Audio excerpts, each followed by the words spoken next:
Hi, my name is Shari Doherty, and I'm a lady in red, in Act 2 of my career and living my best life. My perspective on life and behaviors have been governed by who I was as a child, who I became, and who I am still striving to be.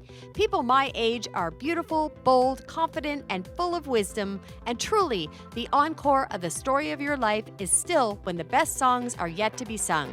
My mission in this podcast is to shine the spotlight on people like me, have real conversations about reinvention stories, and inspire you to continue to follow your dreams regardless of your age. I'm doing it for Daisy. Who are you doing it for? Good day, and welcome to today's episode of the Encore Podcast. I am delighted to be bringing you a very special edition today. I have two guests with me, and they both represent an organization that has become very near and dear to my heart this year and has become our primary focus in terms of fundraising and giving back to the community right across Canada. So today we're here to talk about Hope Air, and I am going to let the experts speak about Hope Air and how they contribute and what this organization means to them. But today I am delighted to welcome with me John Andrew and Sylvio Roy. John Andrew is an independent wealth advisor and a voluntary pilot with Hope Air. And Sylvio Roy had a career as a pilot, and he is also currently a volunteer pilot with Hope Air. Thank you both for joining me today. Thanks for having us on. We're very excited to get more attention to this important cause. And like I mentioned, it is something that my family and my businesses have selected this year to be our primary focus for contributions and voluntary work and trying to fundraise and really raise awareness. My introduction to Hope Air actually came through Sylvio. And as I've mentioned many times on the podcast, I am a member of Downtown Kingston Toastmasters, past president, I might say. And Sylvio came one day and gave a mini speech on Hope Air. And that was probably a year or two ago. And it just kind of planted a seed. It was really important. It was the first time I had heard about it. I have an affinity to the military. I like large modes of transportation, like planes and trains and automobiles. And the cause just really spoke to me for a number of different reasons. So it kind of stuck with me and planted this little seed. And then fast forward a little bit of time, my family and I feel like we have a lot of time, energy, and we have a little bit of financial resource to make the world a better place, and particularly within Canada. So we sat down and we had a family meeting where we decided that we would talk about, what do we really want to put all of our energy behind? And this Hope Air seed came back to life within me. And I started talking to my family about what I knew about it, and how it stuck with me, and how I think it's something we can really all get behind for a number of different reasons, because my future son-in-law is going to be a military pilot. Like I said, I do love planes, trains, and automobiles. I do love something that is Canadian where we can make a difference. My sister is an organ donation transplant receiver, and my father-in-law recently had some emergency transportation required to keep him healthy. And so it all kind of felt like it really came together for everything that matters to myself and my family. And that's why we chose Hope Air. So we're going to tell everyone a lot about Hope Air today. But first of all, I wanted to share that they have really special people working within the organization. And some of those really special people are volunteer pilots. And what the volunteer pilots do literally is donate their planes, their time, and their talent, and they will fly people from remote places into some of the larger urban centers where specialized care is only available. And I love the tagline of Hope Air that says, "Where you live shouldn't determine if you live." And that's so important because we have universal health care, except for you have to be able to access it. And a lot of people can't afford plane tickets, hotel stays, meals, all the things that go along with trying to get yourself to a specialized care hub. And that's where Hope Air and its pilots step in. So stepping backwards a little bit, I want to tell you about who these special people are, what their backstories are, and how they came upon Hope Air, how they contribute, and how they're making a difference in daily lives today. And we're going to start with John. So John, I know this is a bit of a encore activity for you. You've had a career and a life all before this, and you're in a different place even in your career now. But if you will, if you can go back and just tell us a little bit about who you are, where you were born and raised, what your childhood was like, if you care to share your career building years, just a little bit of that Who's John backstory. Absolutely. Thanks very much, Sherry.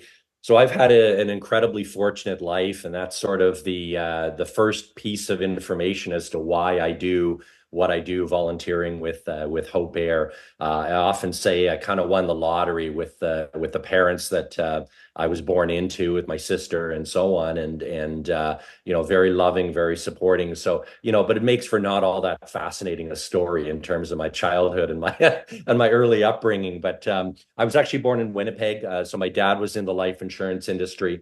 And so I was born in Winnipeg, and when I was 2, we moved to West Vancouver, and when I was 4, we moved to Mississauga, and I grew up the rest of my time in the Greater Toronto area. Normal childhood, healthy family, loving family. It was great. Had lots of opportunities, so I was able to go to university. So I went off to the University of Western Ontario when I was 18. And I have one older sibling who had already gone off to, my sister had already gone off to university as well. And so I went off to university, and I graduated with a science degree from Western in 1991. And then I thought, okay, I'm going to head out into the workforce. And actually, my initial thought was really that, oh, maybe I'll go into the financial services industry, following my dad's footsteps. But the economy was terrible in 1991. And then I'd actually gotten my pilot's license when I was 18 years old. And people often ask, "Oh, why did you do that?" And no great answer, actually. I just had a high school classmate, and his dad had a little Cessna 150 and a pilot's license. And so my friend Peter, he got his license, and I went flying with him one day, and I thought, well, geez, if Peter can do this, I can do it. So in the first 2 summers of my university, and in those days, tuition was pretty cheap. So students had disposable income to do crazy things like get pilot's licenses. And so anyway, went off in 2 summers, got my pilot's license, and that was a lot of fun. So then in 1991, the economy was terrible. I thought, what am I going to do? Do I go the professional pilot route?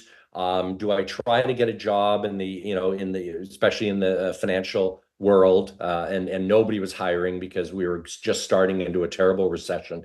And so I did what a lot of students do, especially if they're good students and they don't know what to do. They just stay in school. So I ended up doing a master's, and I was kind of interested in urban planning. So I moved home, and I did a master's in urban planning at the University of Toronto. Graduated from that in 1993, kept my flying up, was building hours, having lots of fun with that. And still kind of in the back of my mind thinking, maybe I could do this professionally someday, but I wasn't sure. And then I graduated with my master's in 93. And again, there still weren't great jobs out there. And I was really enjoying the academic world and being able to be a teaching assistant bit. And so I just stayed on, and I did my PhD. And I did my PhD actually in environmental conflict resolution, which was related to, it was in a geography department, but it was closely related to business and also to urban planning. And the great thing in those days is I was able to do a lot of teaching. I was a research assistant, a teaching assistant. I was actually making a decent living as a graduate student while living in downtown Toronto. And in the midst of that, I got married. And then in 2000 or 1999, I graduated. I did a short stint as a professor at McMaster University, a 1-year contract.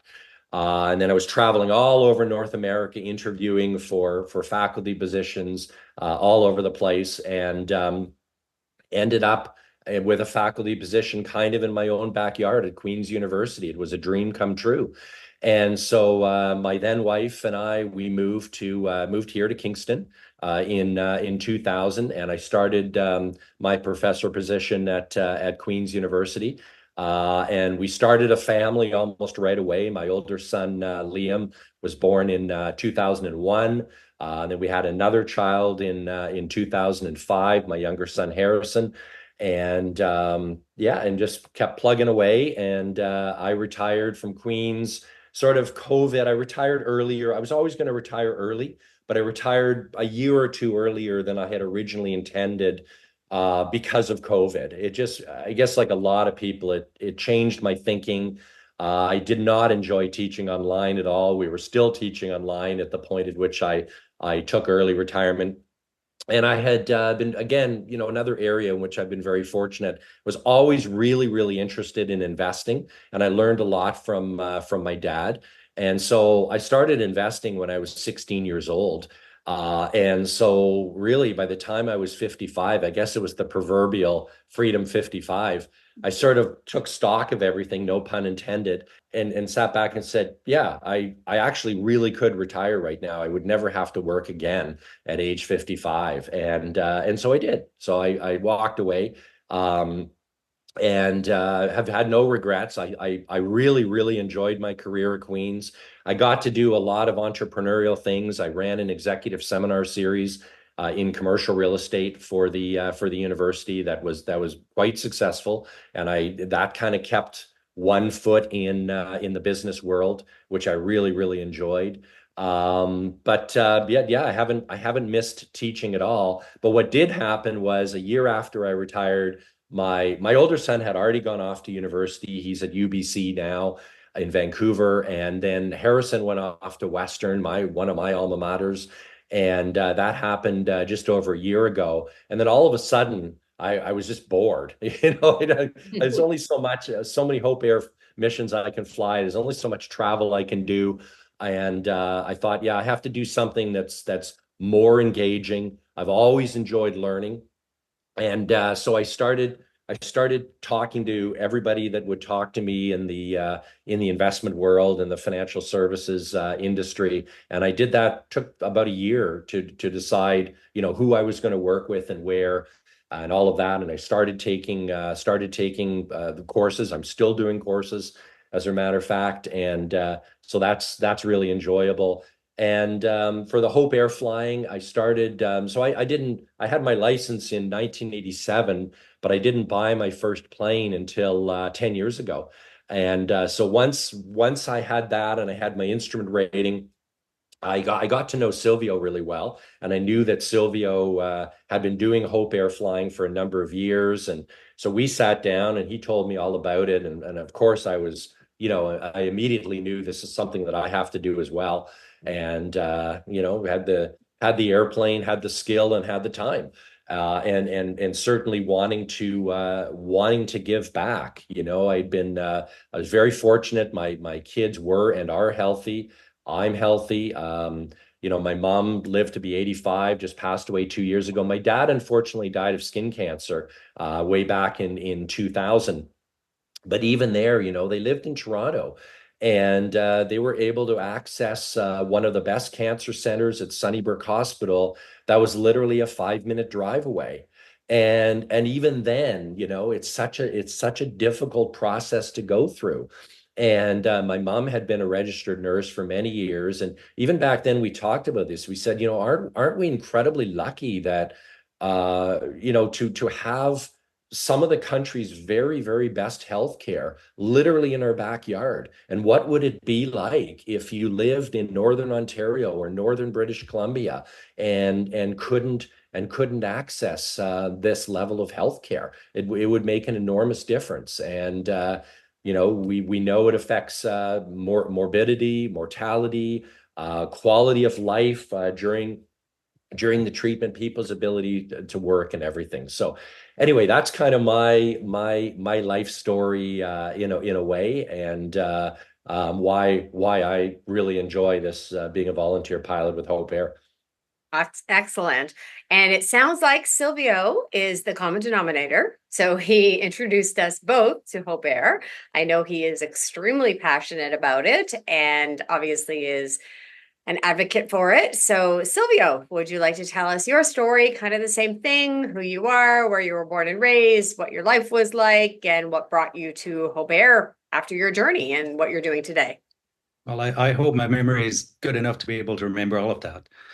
Um, I was born in a very good year, 1964, same year as Tim Hortons started. I was born and raised in New Brunswick, small town, small mining town, Bathurst.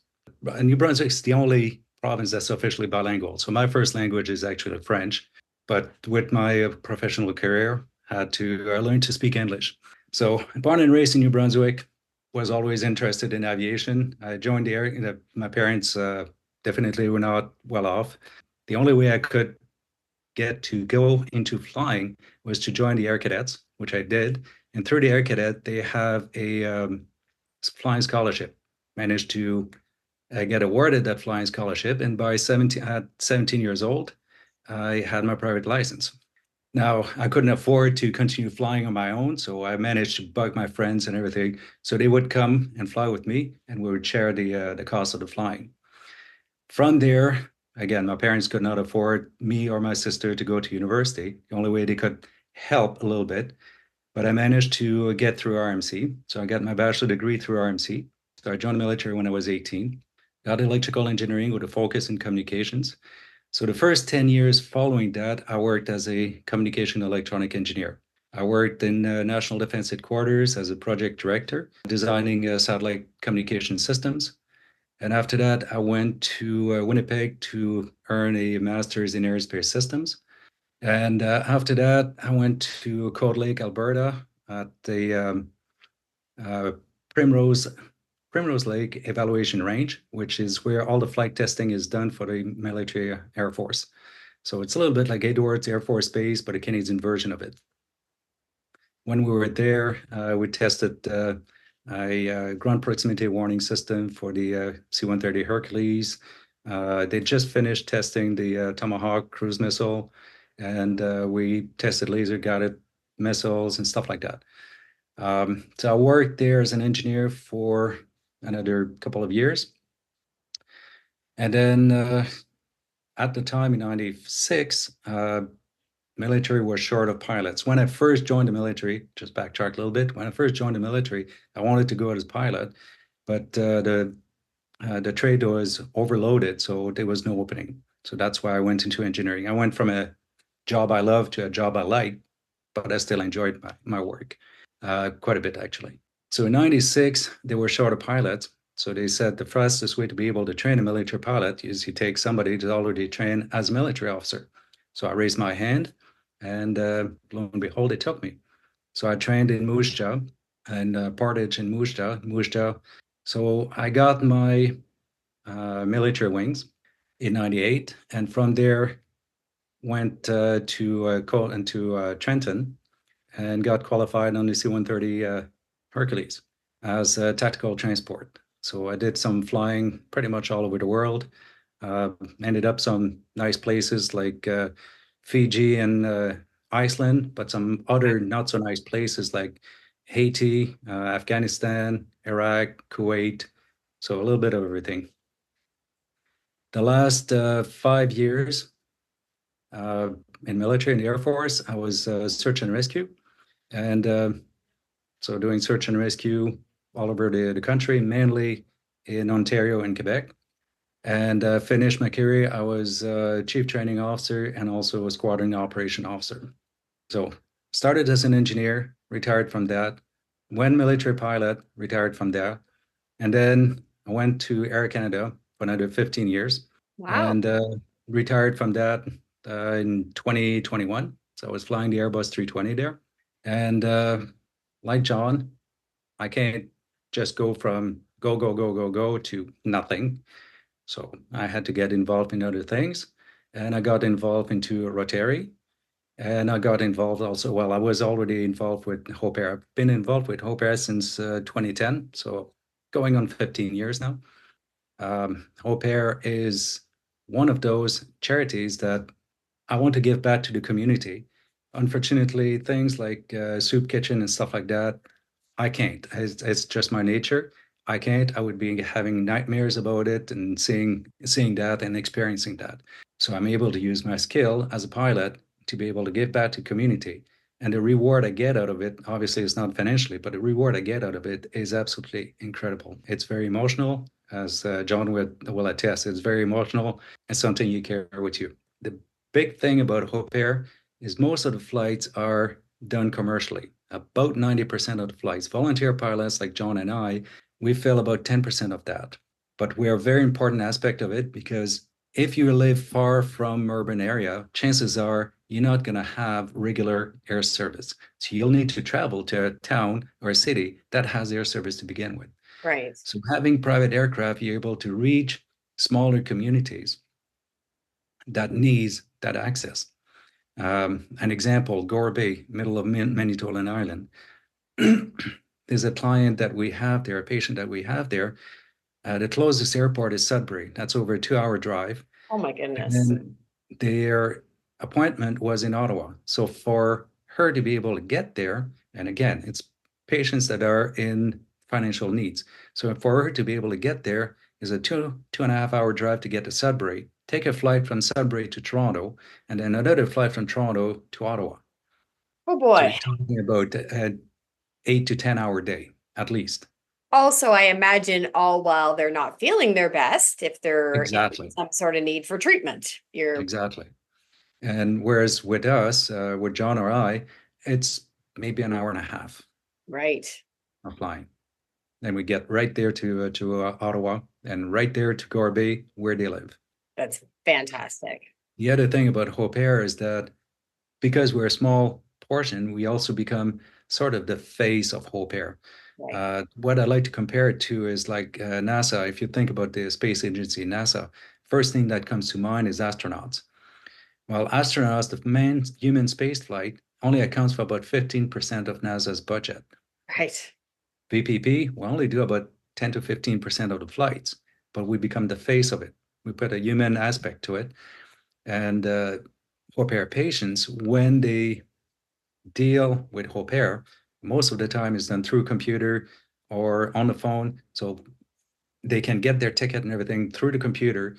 They'll take their flight, go to the hotel, come back, ticket. So they don't need to meet anybody face to face.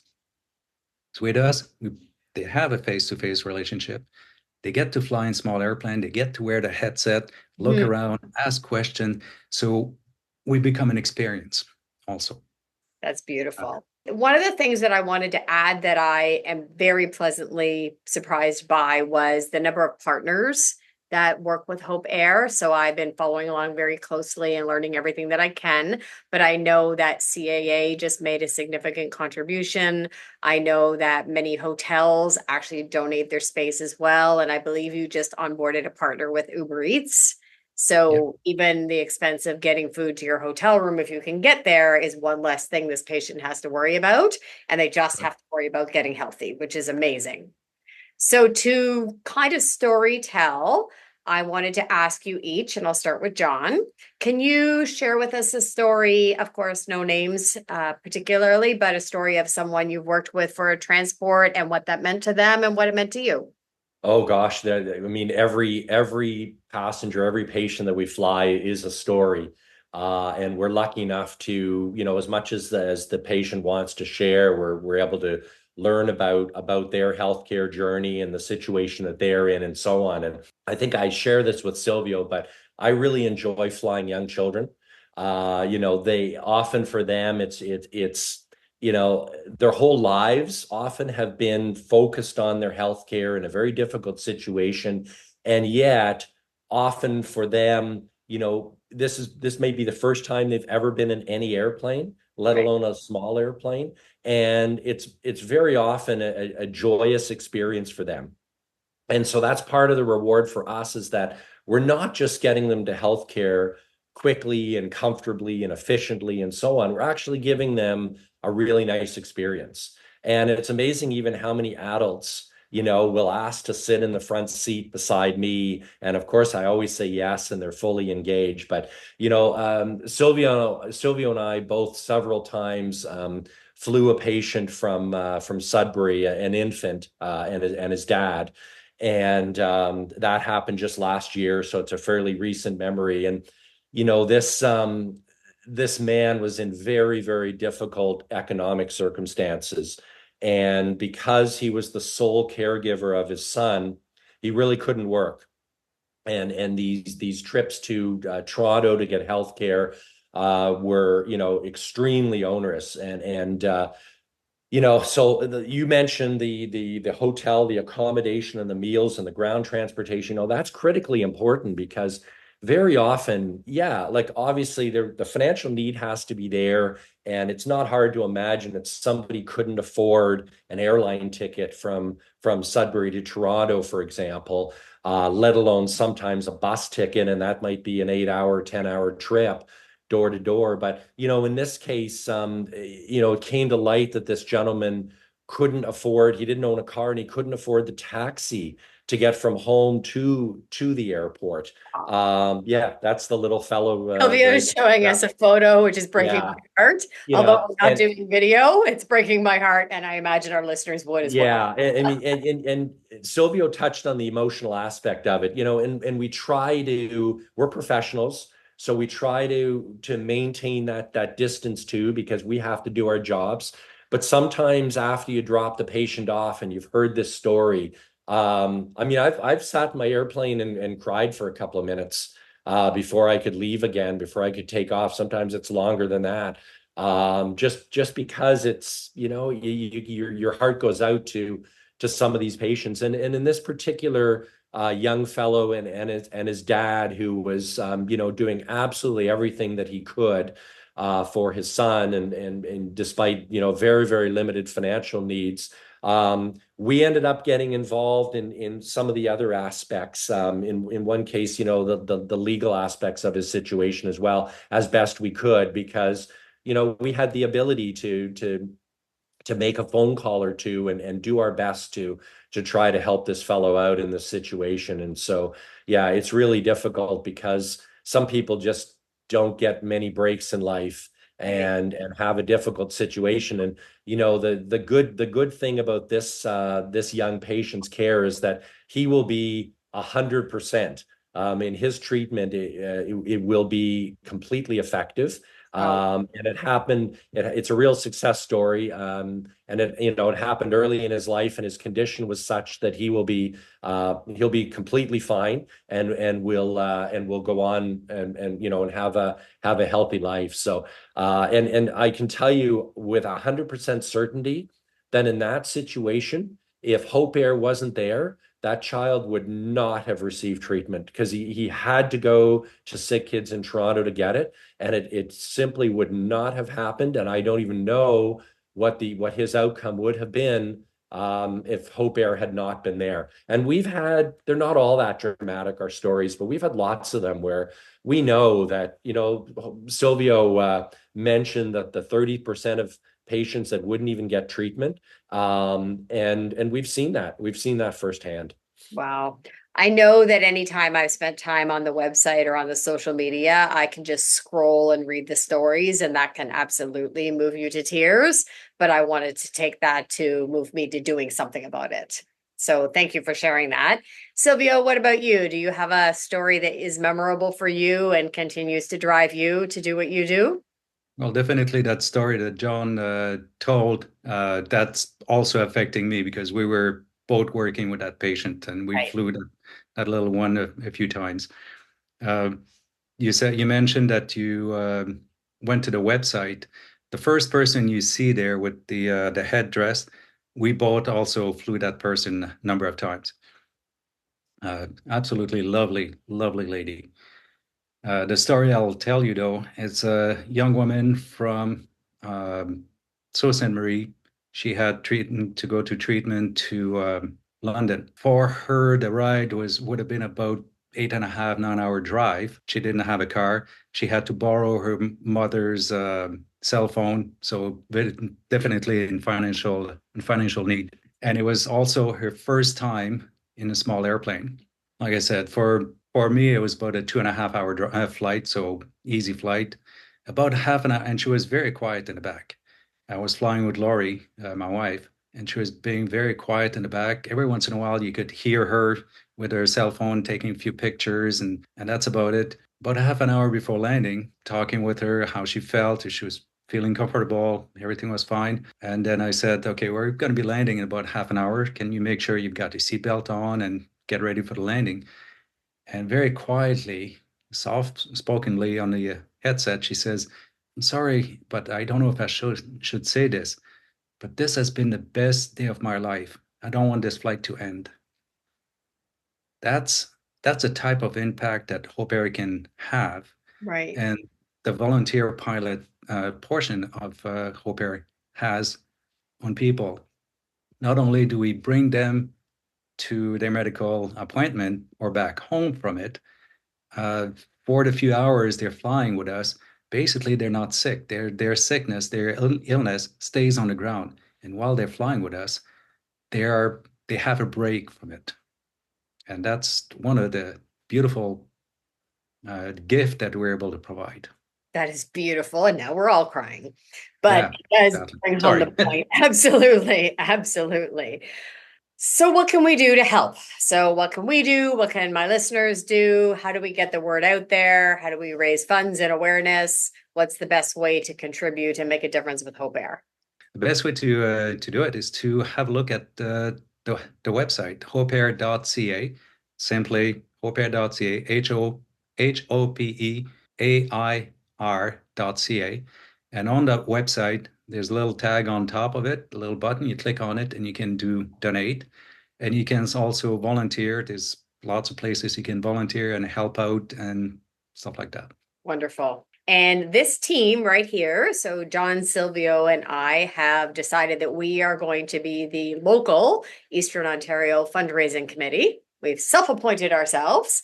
So we are going to actually start hosting some events and activities to raise awareness and raise money, because even people right here in our community may think that they have access to CHEO in Ottawa or Sick Kids in Toronto, and that maybe this isn't something that they can access, but that's actually not true, because although Ottawa and Toronto are only 2.5 hours away, that can be insurmountable if you don't have an ability to get there. So maybe it's not an airplane ride, although that'd be a quick, fun one.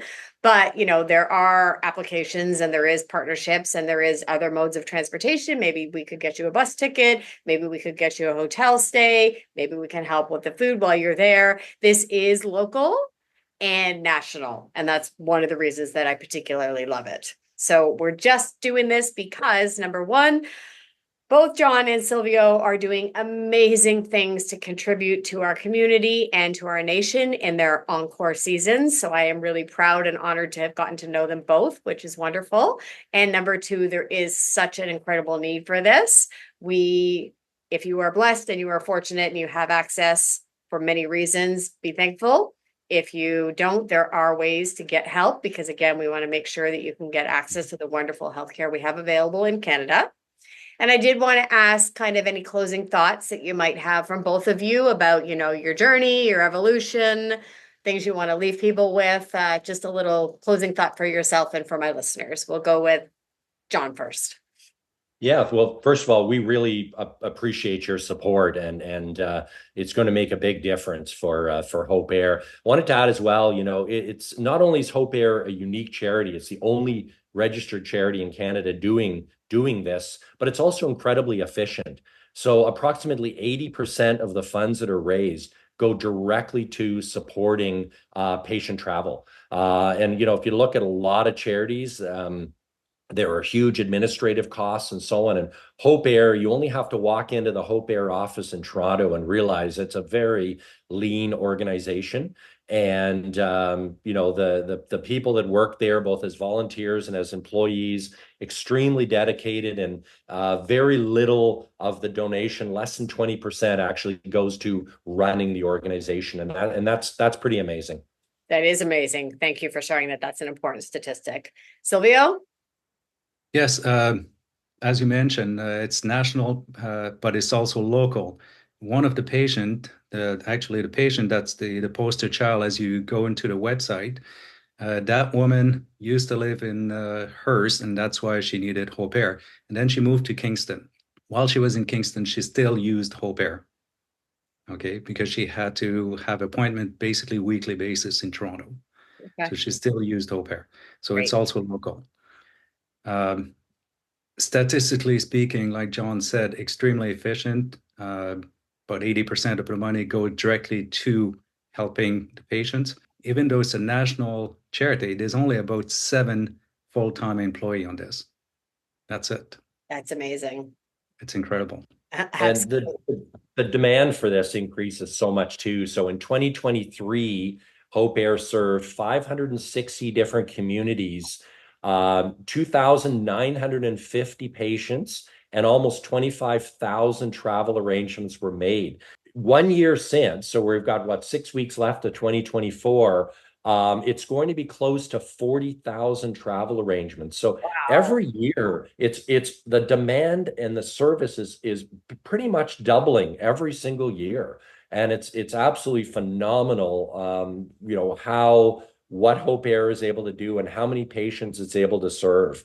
It's absolutely remarkable. As Sylvio mentioned, the volunteer pilot program, we're really only tip of the iceberg. We're about 10%. But there's so much else happening, and airlines donating flights and hotels. The Radisson Blue just last week became a partner, and so a lot of the patients in downtown Toronto will be staying there, and it's that kind of corporate support that's absolutely amazing, and hopefully that will continue to grow as well as more corporate partners come on board. Wow, that's beautiful. No, just one last thing. As John mentioned, prior to COVID, Hope Air had about 10,000 travel arrangements. Last year, it was up to 25,000 travel arrangements. This year, we're going to surpass 40,000. Next year, they're expecting over 50,000 travel arrangements. Wow. The reach, the increase is enormous, and obviously because of that, there's a huge amount of need for funds, because most of the money it is a charity, so it works by donations. Ontario is one of the few provinces that doesn't provide government support to Hope Air. In many ways, Hope Air is providing a service that ministries of health should be providing. And some provinces like British Columbia recognize that, and they provide government funding to Hope Air. Not a cent comes from the government of Ontario, despite being a norm, Hope Air having a very big impact here. So, that's something that I want people to be aware of, and put some pressure on the province of Ontario Right. to change that, because it's crazy.